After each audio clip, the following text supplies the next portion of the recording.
When you interview leaders for a living, like I did in executive search for 18 years, you have to have keen intuition. The thing that I found so captivating about Justice Kavanaugh's testimony is how upset he was, how passionate he was about his innocence, and also how much he had done to help the careers of women. And I think that is a major reason that he was nominated, was because he has been good to women. One of the key moments of the testimony actually came when Kamala Harris asked Brett Kavanaugh if he had listened to Dr. Ford's testimony. He said no, he had not. He planned to, but he had to prepare. At that point, I was a little bit surprised, but I knew he was innocent. Because if he were guilty, he would have watched her testimony, because he would have needed to know what he had to respond to from the senators. And I have interviewed some very sophisticated leaders. Men like Judge Kavanaugh go by the rule book. That's how they got ahead their whole career.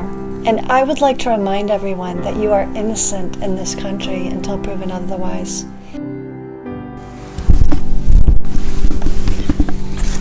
I'm Sandra Rupp. Welcome to CEOs and Leaders with a Heart. Yes, we got ladies into Augusta.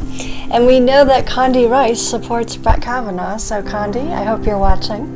First off, Dr. Ford gave her testimony, and I think that the Republican senators, led by Chuck Grassley, did a great job of making her feel very comfortable. They did not ask her any difficult questions about her yearbook photos or the parties she attended. I regret that she had this experience when there are awkward things that happen among teens, but there's no one who confirms that he was there, not even her best friend or best girlfriend.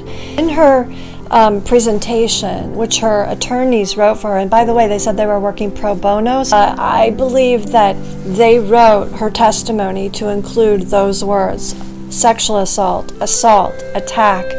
And if you count up the number of times those words were used for emotional effect, I am very upset about it.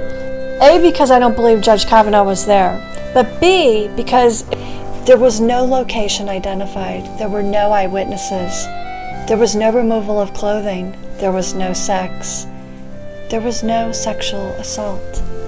And so we can't go down this path to ruin or destroy the career of an amazing man. This is about politics, and that's why it was held until the last minute. To make it dramatic, to get more votes in the midterms, to get the women's vote of the women who were sexually assaulted. But the women who are sexually assaulted are too smart for this. How would you feel if this was your brother, your uncle, your father? This is wrong. I found it very politically driven. It was almost like political theater, because he had been on some very delicate cases.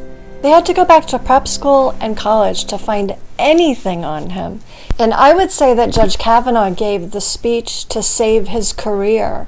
Not only was he a judge, his mother was a judge. Indeed, he has been number one in terms of the promotion of women's careers in the law. His daughter is even praying for Dr. Ford.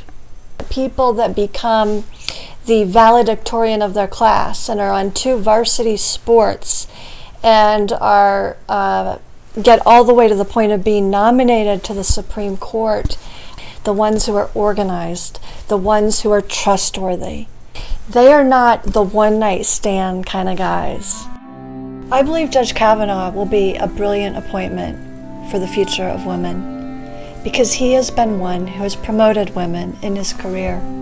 Judge Kavanaugh kept his calendar. There's nothing to deny him the position of the Justice of the Supreme Court, because he's had 6 background checks. This would not be something that anyone could investigate or even get a search warrant for. Rachel Miller has told the senators that. I believe we may even get some crossover votes from the Democrats. George W. Bush and Condi Rice are working the phones to get Judge Kavanaugh on the Supreme Court. And I support him, and I ask all of you to support him and the future of this beautiful, beautiful country. And we saw all of the women stand up and say that he is a good man from all the way back to prep school, college. I encourage you to vote for Judge Brett Kavanaugh for the Supreme Court. We're here to bring more unity into politics, business, leadership all around. And scored in the 99th percentile in the LSAT test, which Judge Kavanaugh may find somewhat impressive. I'm sure he did the same. And rather than go to law school, I went to business school. And talking with some of the people who created the television and cable and satellite industries, I have heard from my father, now from Ted Turner, from others, that there needs to be a lot more balance in terms of political coverage by all of the cable networks and television stations out there. We are at a point here in society where we need to have more civil discourse on politics, as Justice Kennedy put it the other day. And I'm really excited to see all of the new media popping up. I would include myself in that category. We are a micro-influencer channel, and we have viewers now in 168 countries. So I want to invite Randall Stevenson, the CEO of AT&T, to come on our show. I think a lot of people are very, very concerned about the state of CNN right now in terms of how they need more balance when it comes to politics. So I want to offer Randall the opportunity to interview on CEOs and Leaders with a Heart. I think we've got a lot to discuss. My father actually founded the radio and TV industry along with Ted Turner. His name is Jim Rupp, as some of you know, and along with people like Rupert Murdoch and Ted Turner. These are the people who created the industry. I can interview virtually or in person. Please subscribe on YouTube and follow my tweets at Exec Career Coach. You can also follow my Davos diary at sandrarupp.wordpress.com. Stay tuned. We're interviewing CEOs and leaders with a heart. I'm Sandra Rupp. Thanks for watching.